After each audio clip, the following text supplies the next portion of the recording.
The world often throws Japan, Korea, and China into one giant mental folder called Asia, which is honestly like putting Italy, Germany, and Russia into one category called Europe. People doing European things, because once you actually pay attention, these three countries operate on completely different psychological systems. Japan feels like, please remain calm and don't disturb the atmosphere. Korea feels like, if you are not improving yourself right now, somebody else already is. China feels like, adapt immediately or get emotionally left behind by a 19-year-old entrepreneur.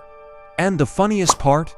Most outsiders don't even notice the difference at first. They just land at the airport and say, wow, everything is so advanced. Meanwhile, the locals are living inside three entirely different social pressure cookers. One country is powered by silence. One country is powered by perfection. One country is powered by survival instincts and competition. And once you understand these differences, you start realizing why each country feels so emotionally different even when they look visually similar from the outside. Because discipline is not just about hard work, it's about what society rewards, what society punishes, what embarrasses people, what motivates people, and what people fear becoming. And trust me, these countries fear very different things. So today, we're diving deep into the discipline gap between Japan, Korea, and China, the part tourists see, the part influencers never explain, and the hidden lessons the rest of the world can learn from all three. Because honestly,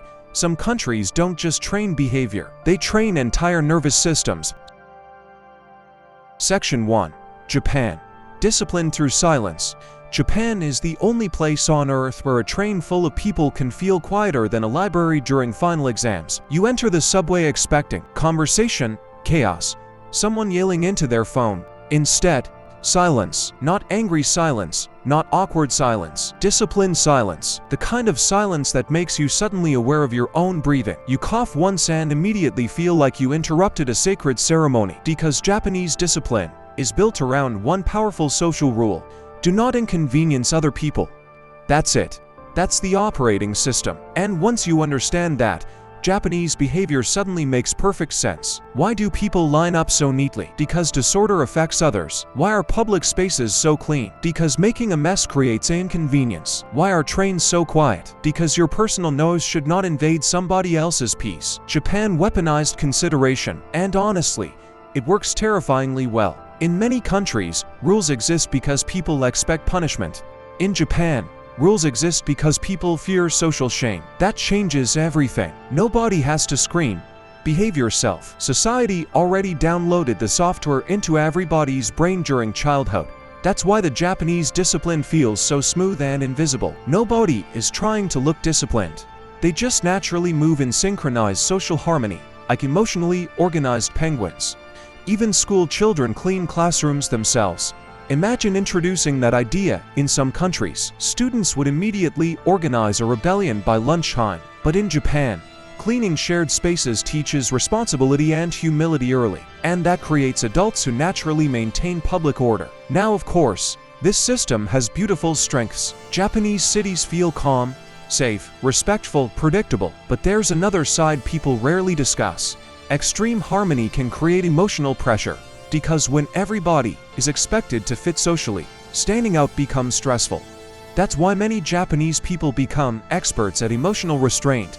Sometimes to good, you'll notice people apologizing for things that are not even remotely their fault. A waiter accidentally bumps into you, and somehow they apologize with the emotional intensity of a medieval warrior restoring family honor. Meanwhile, in other countries, someone steps on your foot and looks at you like, why was your foot there? Completely different civilization. Japan teaches one massive lesson the modern world desperately needs. Self-control creates peaceful environments. Not everything needs to be loud. Not every emotion needs public broadcasting. Not every thought requires immediate expression. Sometimes discipline simply means learning how to exist without disturbing everyone around you. And honestly, social media could learn this immediately. Section 2. Korea. Discipline through pressure. Now Korea said, silence is nice, but have you tried competitive excellence? Because Korean discipline feels completely different. Japan feels calm. Korea feels intense. Everything moves fast. to fashion trends, the beauty industry, to work culture, the technology, social expectations, Korea operates like the entire country drank espresso and decided, we must optimize ourselves immediately. And the pressure starts early. Students study for unbelievably long hours. Private tutoring culture is massive. Education is treated almost like a national survival strategy. In many places, teenagers say, I just want to pass. In Korea, students sometimes study like the fate of civilization depends on algebra. And honestly, that pressure helped transform Korea incredibly fast economically. But it also created a society obsessed with improvement. That's why Korea's beauty culture became globally famous. And no, it's not just vanity, it's deeper than that. In Korea, presentation signals discipline. Looking organized matters. Looking healthy matters. Looking polished matters. You notice it immediately walking through Seoul. People look intentional, outfits coordinated, hair styled, skin glowing like they signed a private contract with hydration itself. Meanwhile, some people elsewhere go grocery shopping looking like they emotionally gave up halfway through Tuesday. Korea believes presentation affects opportunity. And honestly, they're not entirely wrong, because humans judge visually whether we admit it or not. Now, of course, this creates incredible elegance and refinement, but also pressure. Lots of pressure. Korean society can feel brutally competitive. Success becomes visible.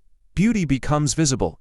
Achievement becomes visible, and social comparison becomes unavoidable. You know how some people casually compare themselves to neighbors? Korea turned comparison into an Olympic-level mental sport. Even cafes feel productive. You walk into a Korean cafe expecting relaxation. Instead, half the room is studying, editing, building businesses, learning languages, or planning world dominance through skincare and determination. But here's what's fascinating. Korea's discipline creates momentum. People don't wait to feel motivated. They move anyway. That mindset changes entire societies, because discipline is often less about emotion and more about systems. Korea mastered systems, beauty systems, study systems, work systems, trend systems, social systems.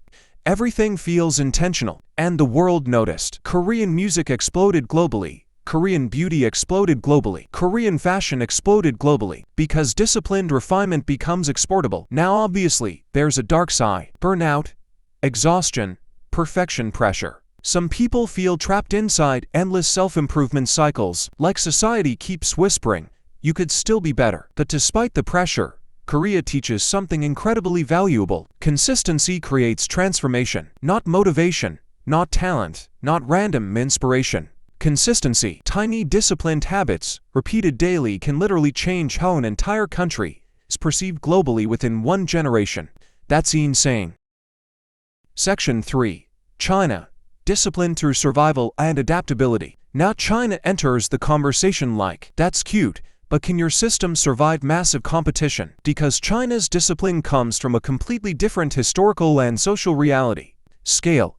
Everything in China feels huge. The cities, the population, the speed, the competition, the ambition. China operates at a level where adaptation becomes survival. And when millions of people are competing economically, people become extremely resourceful very quickly. China's discipline feels less emotionally polished than Japan or Korea, but it feels incredibly resilient.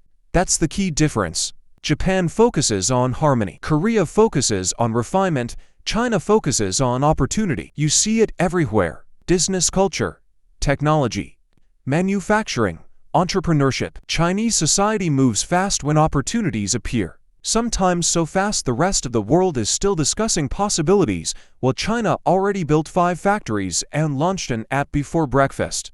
And honestly, that level of adaptability is terrifyingly impressive. Chinese people often grow up understanding one thing clearly. The world is competitive, very competitive, so practicality becomes important. Efficiency becomes important. Results become important. That's why Chinese hustle culture can feel relentless. People adapt constantly, pivot constantly, learn constantly. Failure is not treated like a permanent identity. It's treated like, okay, new strategy. That mentality creates resilience, and resilience creates power. Now yes, Outsiders sometimes misunderstand Chinese society because it can look chaotic compared to Japan's calm structure. But beneath the chaos is unbelievable coordination and work ethic. China built massive infrastructure at speeds that leave many countries staring at construction cones for 6 years, wondering why one bridge still isn't finished. Meanwhile, China already built an entire rail system, 3 cities, and probably a shopping mall with facial recognition technology. Completely different energy. And here's what people underestimate. Chinese discipline is deeply connected to adaptability, not perfection, not emotional calm. Adaptability. That's why Chinese businesses evolve quickly. That's why trends move rapidly. That's why competition remains intense. Because in highly competitive systems, flexibility becomes survival. And honestly, the rest of the world desperately needs this lesson right now. Many people collapse emotionally the second life changes unexpectedly. China teaches, adjust, adapt, continue moving, even if conditions change, especially if conditions change. Section 4. The difference nobody talks about. Now here's the part most outsiders completely miss. These countries are not simply more disciplined. They are disciplined for different reasons. Japan fears social disruption. Korea fears falling behind. China fears missing opportunities. That changes the entire emotional atmosphere of each society. Japan asks, how do we maintain harmony? Korea asks, how do we improve ourselves? China asks, how do we survive and succeed? 3 different psychological engines. And once you notice this, you start understanding why tourists experience culture shock differently in each country. In Japan, people feel shocked by the calmness. In Korea, people feel shocked by the intensity. In China, people feel shocked by the scale and speed. Same region, different emotional universes. And honestly, each system has strengths the others don't. Japan mastered order, Korea mastered refinement, China mastered adaptation. Imagine combining all 3: calmness from Japan, consistency from Korea, resilience from China. That person would become unstoppable, probably hydrated too. Section 5. The dark side of extreme discipline. Now let's be real. Extreme discipline always comes with trade-offs. Always. Japan's harmony can become an emotional suppression. People sometimes hide feelings to maintain peace. Loneliness becomes harder to detect because everyone still behaves politely. Korea's achievement culture can become exhausting. The pressure to constantly improve can mentally drain people over time. China's competition culture can create non-stop stress and work intensity. Every system gains something and sacrifices something.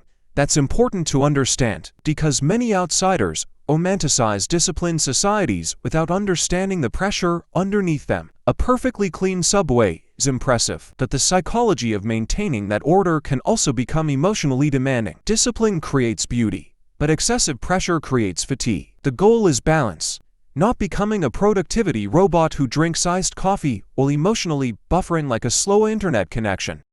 Section 6. What the world can learn. Now this is where things become powerful, because these countries reveal something the modern world forgot. Civilizations change when discipline becomes cultural, not individual. Cultural. When millions of people share small organized behaviors, society transforms. Japan teaches, respect shared spaces. Korea teaches, invest in self-improvement. China teaches, adapt aggressively to change. And honestly, most people need all 3. The future belongs to people who can stay calm under pressure, improve consistently, and adapt quickly. That combination is deadly because modern life rewards flexibility more than comfort. Meanwhile, many people are losing entire afternoons scrolling social media while sitting in bed negotiating with themselves about taking a shower. And look, rest matters, mental health matters, but discipline matters too. Because freedom without self-control eventually becomes chaos. That's the uncomfortable truth nobody likes hearing. The most successful societies are not necessarily the loudest or most naturally talented. They simply build habits that compound over generations.